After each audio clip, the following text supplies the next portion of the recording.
Vamos lá, pastor Cleito. Agora nós vamos para a quarta igreja, segundo Apocalipse, capítulo de número 2, e o verso de número 18 a seguir.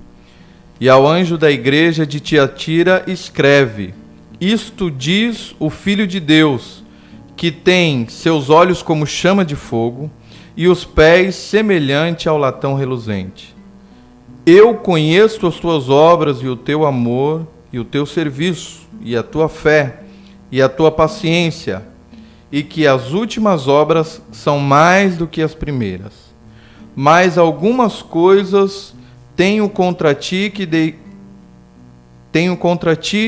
deixas Jezabel, mulher que se diz profetiza, ensinar e enganar os meus servos, para que forniquem e comam do sacrifício da idolatria.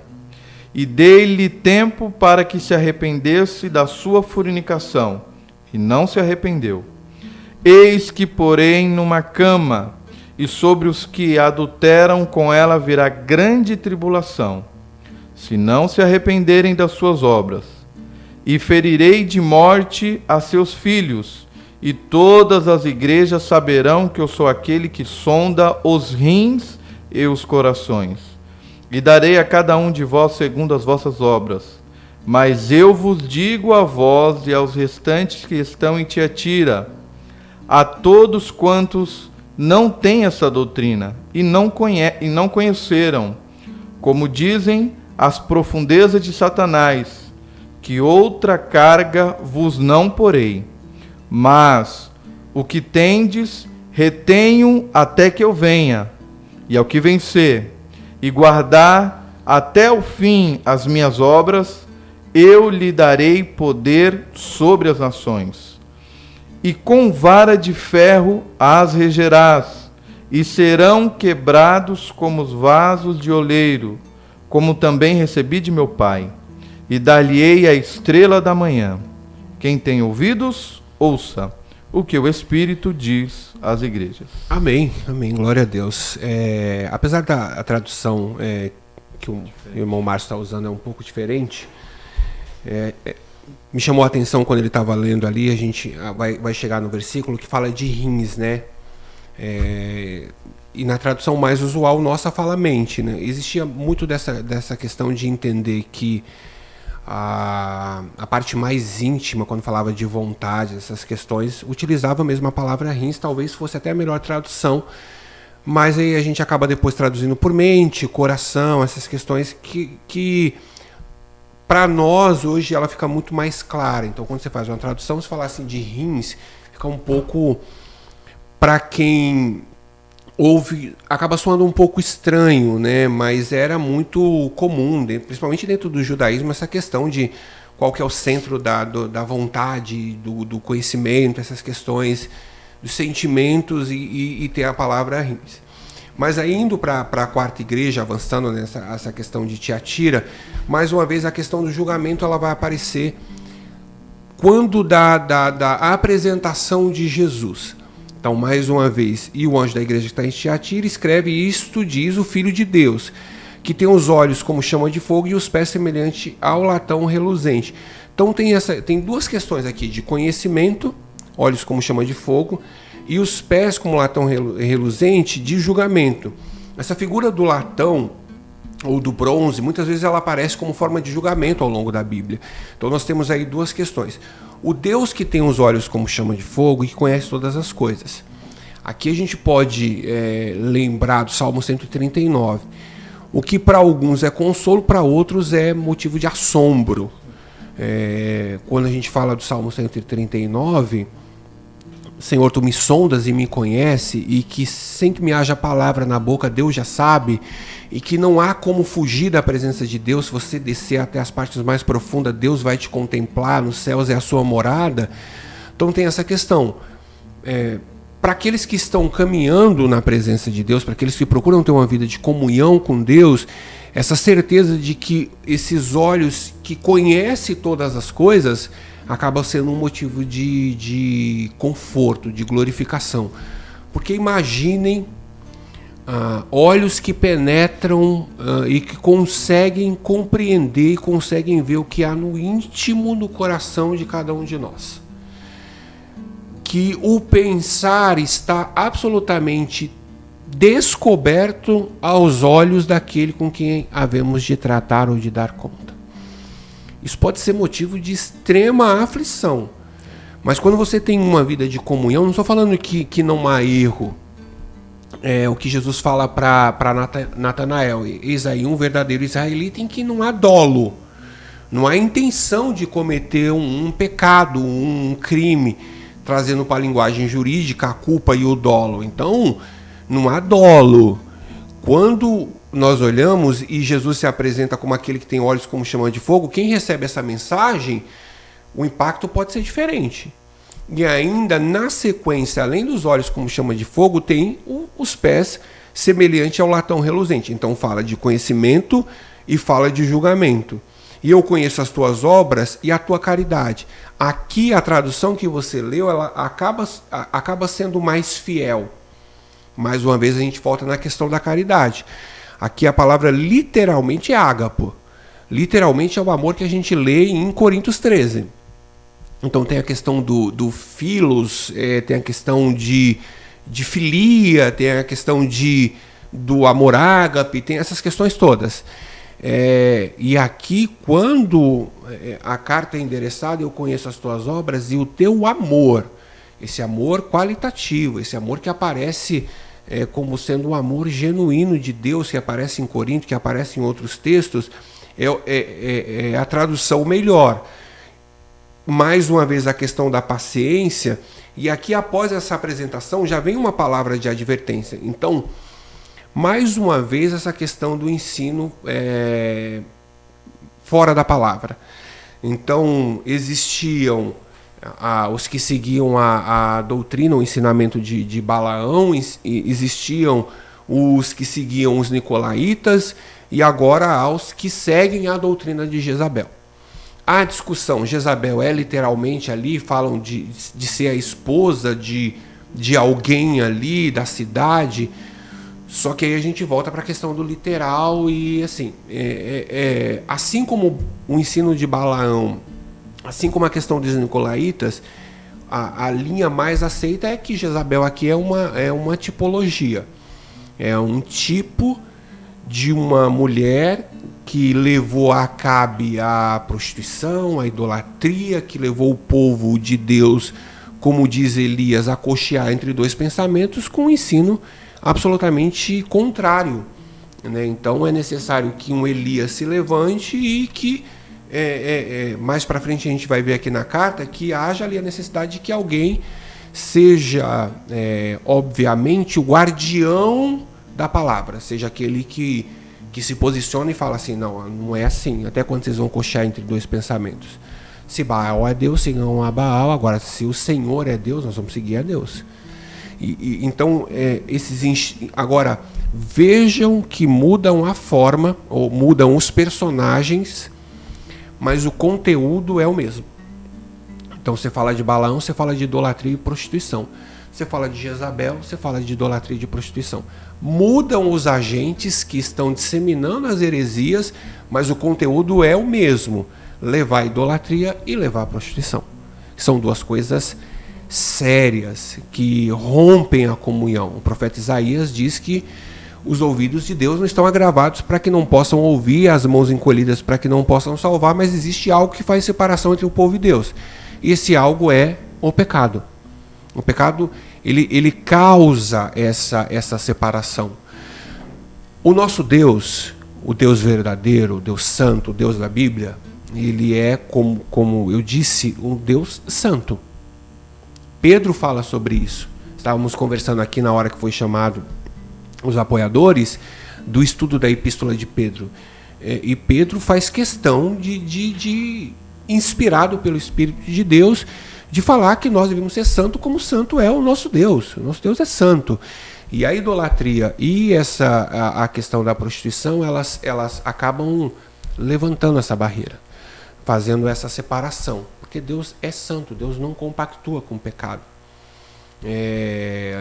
O nosso pastor ele tem uma expressão: Deus não legaliza o pecado com o tempo. Não, eu fiz aqui, vai passando 1 ano, 2 anos, 3 anos, 4 anos e continua na mesma prática. Deus falou, não, agora está legalizado. Sabe, uso capião de terreno? Não existe isso. Uso capião. Não, deixa aí, agora já está aí, fica desse jeito. Não existe.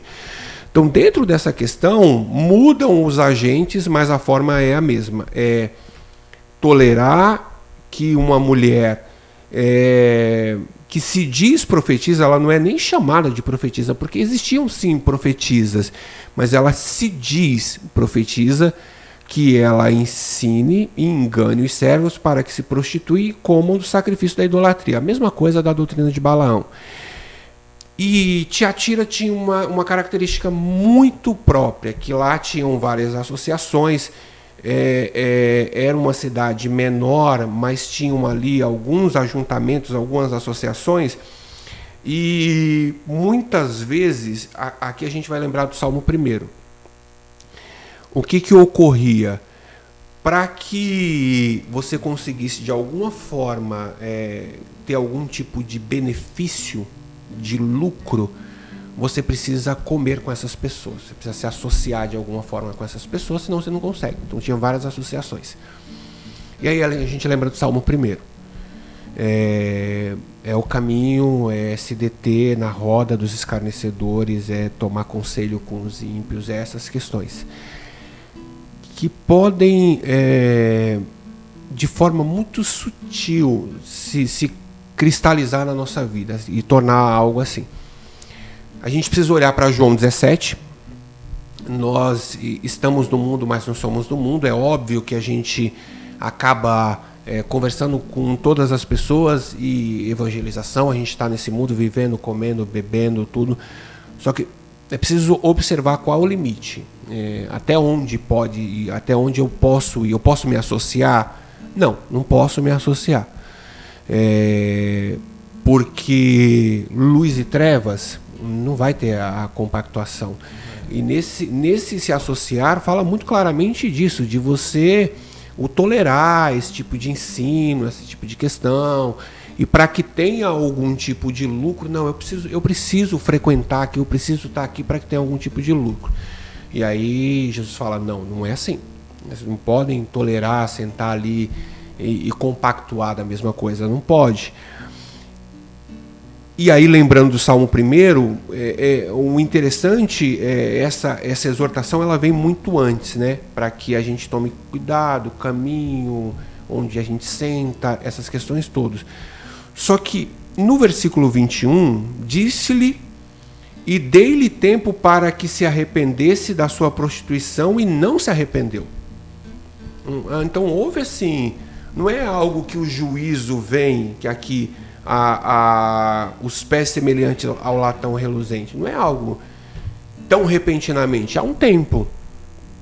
E Deus claramente, lendo a palavra, claramente Deus é aquele que deseja que todos cheguem ao pleno conhecimento da salvação.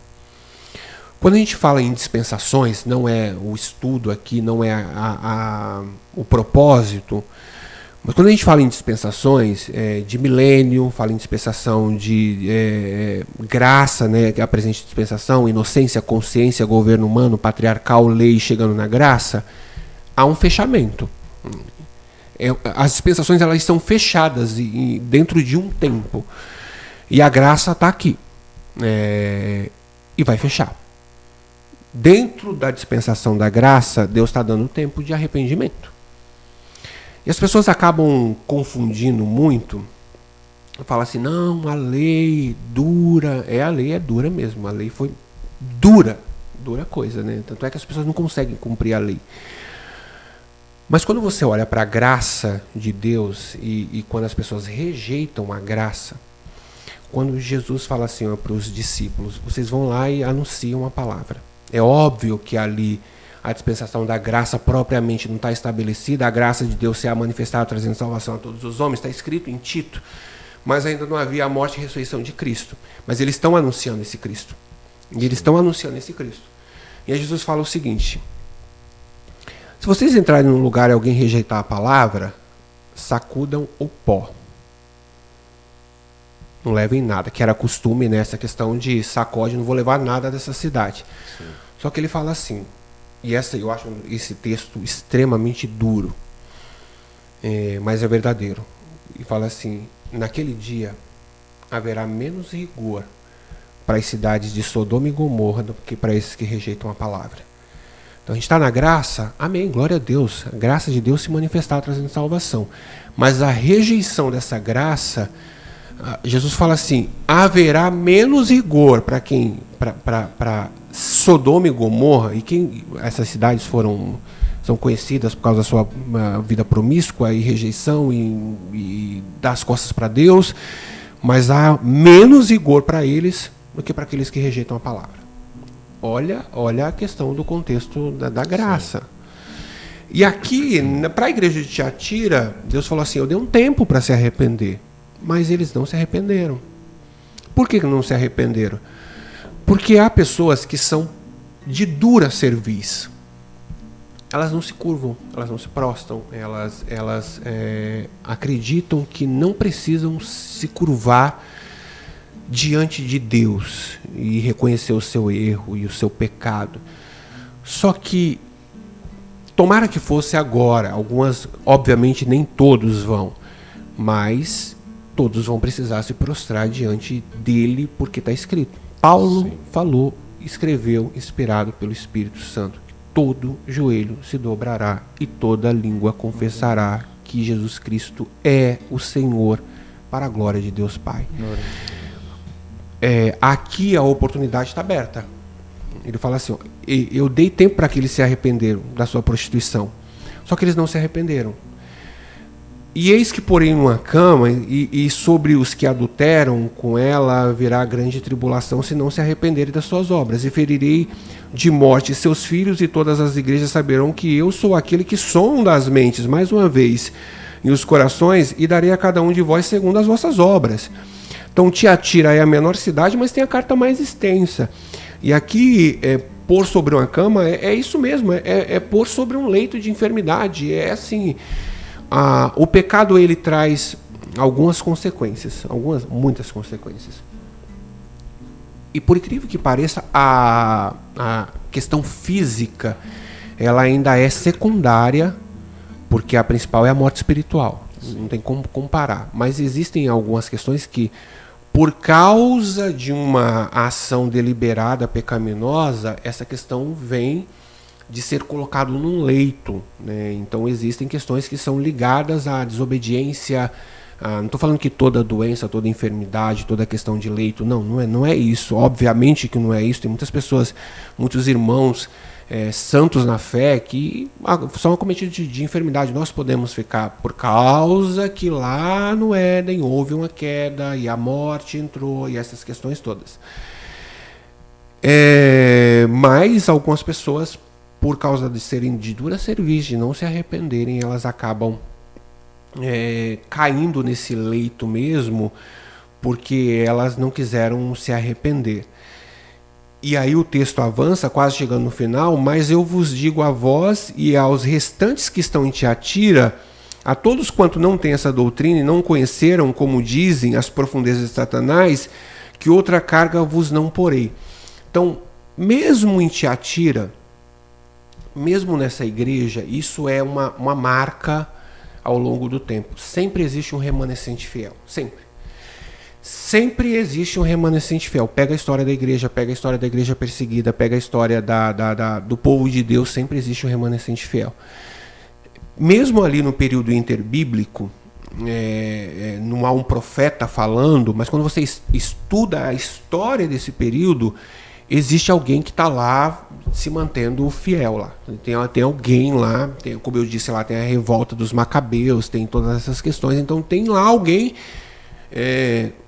que se mantém, que é uma voz do que clama no deserto. Existe lá um João Batista pregando, né? Existe alguém, e aqui existe um remanescente fiel. O próprio Elias, quando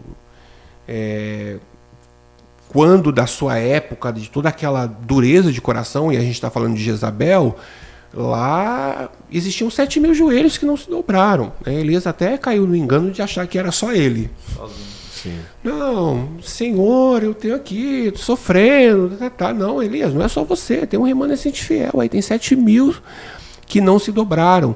E aqui é uma marca também da igreja de Tiatira. Tem alguns lá que não se prostituíram com a doutrina, não adulteraram. E o adultério não é apenas e tão somente o adultério de falar de uma relação sexual, de um adultério fisicamente falando, propriamente. Não, tem um adultério espiritual. Lê o profeta Oséias, lê o que acontece ali. Então existe essa questão de adulterar, de violação de aliança, que o povo espiritualmente abandona um para seguir no outro, e isso é considerado um adultério, que é muito recorrente no Antigo Testamento, com o povo de Israel vivendo essa prática. Você lê o livro dos Juízes, como é que se constituiu o livro dos Juízes?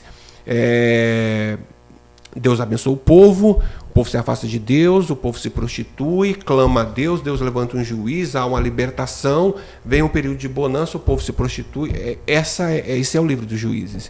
E Deus vai levantando juízes, porque o povo, via de regra, lá no tempo da bonança, se afasta de Deus e acaba prostituindo, e outras questões mais no deserto. Mas aqui existe esse remanescente fiel que tem essa questão do conhecimento das profundezas de Satanás, que é uma questão muito vou usar aqui uma palavra dos gnósticos, também uma questão que vem muito antes não, mas que vem antes mesmo do cristianismo, essa questão do gnosticismo, essa questão da valorização do conhecimento como sendo um caminho para a libertação plena do homem. Então, através do conhecimento vem mas um conhecimento meramente, às vezes esotérico, às vezes um conhecimento meramente teórico.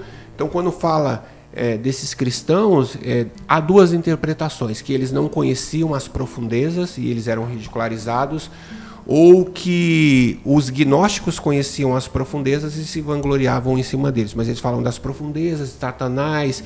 E essa questão a gente pode voltar lá para Romanos capítulo 11, quando há aquele hino de adoração ao Senhor, da profundidade do conhecimento, quem conheceu a mente do Senhor. Esse texto é lindo, porque dele, por ele, para ele são todas as coisas.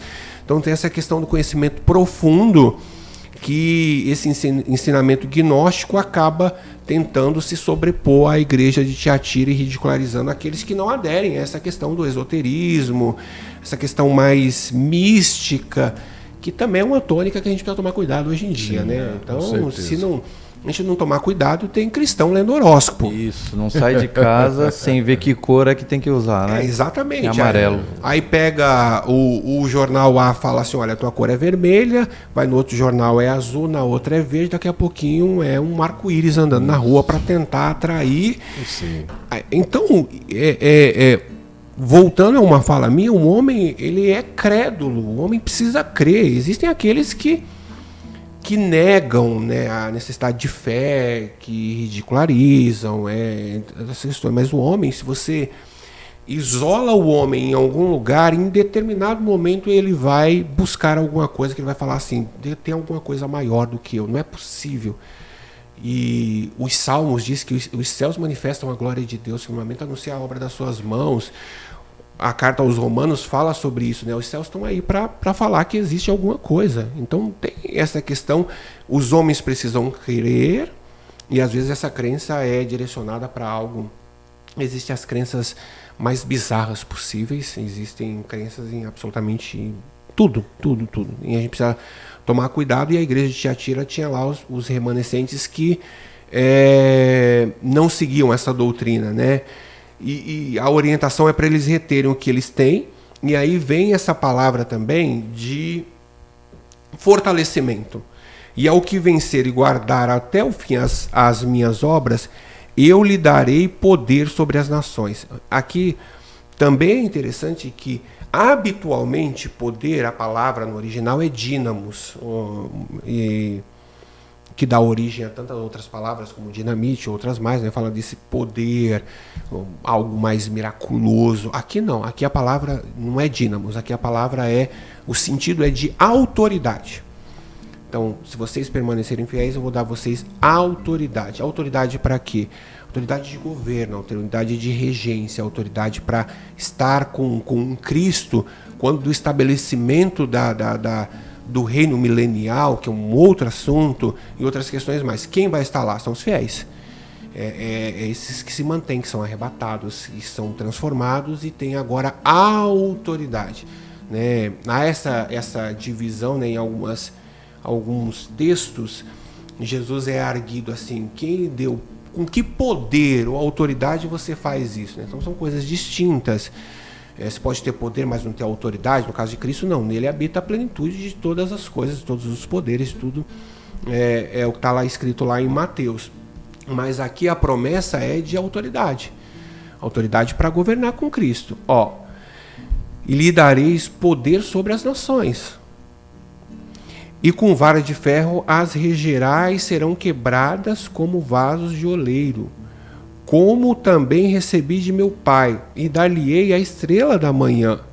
Quem tem ouvidos, ouça o que o Espírito diz às igrejas. Então tem esse governo, tem essa promessa de receber autoridade, tem essa promessa de governar com Cristo, que é a posição que a igreja é uma posição dada à igreja. Uma posição dada para aqueles que são igrejas, são arrebatados e que regem agora com Cristo as nações com vara de ferro. Claramente, e aí também é um outro estudo falando de grande tribulação, de reino milenial, todas essas coisas, a posição que a igreja vai ocupar dentro desse governo, desse período tudo. E aqui há uma promessa de que nós vamos receber de Deus autoridades. Não é uma promessa só para Tiatira, é uma promessa para a igreja, é uma promessa para aqueles que permanecem até o fim. Quando ele fala de dar a estrela da manhã, é claramente também uma expressão de receber o próprio Cristo como seu Senhor, de receber Cristo em sua plenitude. Então eu vou dar para vocês a autoridade e a estrela da manhã. É o próprio Cristo que nós recebemos, que Deus deu, que Deus ofertou a nós e ofertará para aqueles que permanecerem firmes. Então a igreja de Tiatira tem essas características, e finalizando essa igreja eu ressalto: muda os agentes, mas o cuidado é o mesmo com os ensinamentos errôneos, heréticos e que podem afastar, mas sempre lembrando a palavra: ao que vencer. Ao que vencer, vocês vão ter autoridade, vocês vão governar com Cristo, vocês vão receber o próprio Cristo na sua plenitude. Então essa é mais uma palavra que faz com que a gente glorifique a Deus e que todos os dias lute para se manter firme na presença de Deus.